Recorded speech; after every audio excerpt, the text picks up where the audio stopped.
ခတ်သိမ်းသောမှုရာတို့သည်မိမိတို့အချိန်ရှိဒေသနာကျမ်းအခန်းကြီး3ခန်းငယ်1ကျွန်တော်ကမက်ဆီရဲ့ပရိသတ်တစ်ယောက်ဖြစ်ပါတယ်မကြသေးခင်ကမက်ဆီနဲ့လူငယ်ကျယ်ပွင့်လမင်းရမဲလို့ကမ္ဘာဖလားဘောလုံးပွဲအပြီးအပြန်အလှန်ပွေဖက်နှုတ်ဆက်တဲ့မြင်ကွင်းကိုကြည့်နေရင်လည်းကျွန်တော်စိတ်ထဲမှာ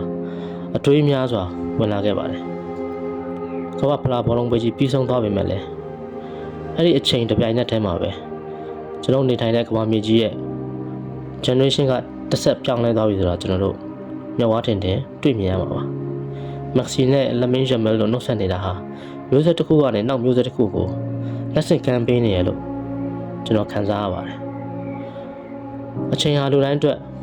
ကန့်သတ်ထားပါတယ်မက်ဆီဟာ10 နှစ်နှစ်ခုနေပါကမ္ဘာအကောင်ဆုံးဘောလုံးသမားတစ်ယောက်အနေနဲ့ရပ်တည်ခဲ့ပါတယ်ဒါဟာလူတိုင်းမလုပ်နိုင်တဲ့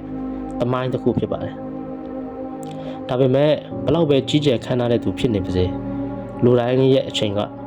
အကန့်အသတ်ရှိပါတယ်ကျွန်တော်အားလုံးအချိန်တွေထဲမှာအသက်ရှင်နေရတာဖြစ်ပါတယ်အချိန်တွေထဲမှာပဲကျွန်တော်တို့သွားလာလှုပ်ရှားနေရတာဖြစ်ပါတယ်ဖျားသခင်တပါးကြီးပဲ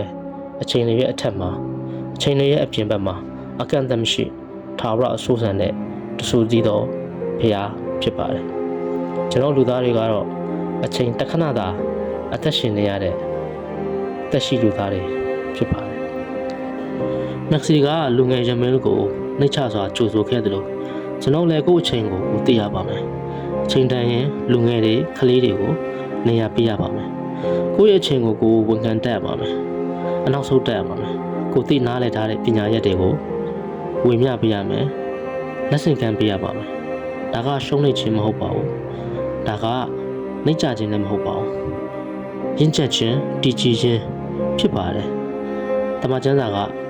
ဘယ်လိုပြောလဲဒေသနာကျမ်းအခန်းကြီး3ခန်းငယ်1မှာခတ်သိမ်းသောမှုရာတို့သည်မိမိတို့အချိန်ရှိမိုးကောင်းငယ်အောက်၌ကြံစီသမျှအသီးသီးတို့ကိုပြုရသောအချိန်ရှိဖွားချိန်နဲ့သေချိန်လည်းရှိစိုက်ပျိုးရသောအချိန်နဲ့စိုက်ပျိုးရသောအရာကိုနှုတ်ရသောအချိန်လည်းရှိဆိုပြီးတော့ရေးသားထားပါတယ်စာတန်ကျမ်းအခန်းကြီး90အခန်းငယ်7မှာလည်းကျွန်တော်တို့ဒီပညာတရားကိုနှလုံးသွင်းမိအကြောင်းကိုယ်နှစ်ရက်ကာလကိုရည်တွက်စေခြင်းကတွင်တင်တော်မူပါဆိုပြီးတော့ရေးသားထားပါတယ်ဘုရားသခင်ကကျွန်တော်တို့ကိုအချိန်ကိုတန်ဖိုးထားပြီးတော့အသက်ရှင်စေခြင်းပါတယ်မက်ဆီနဲ့ရမဲကိုကြည့်ရင်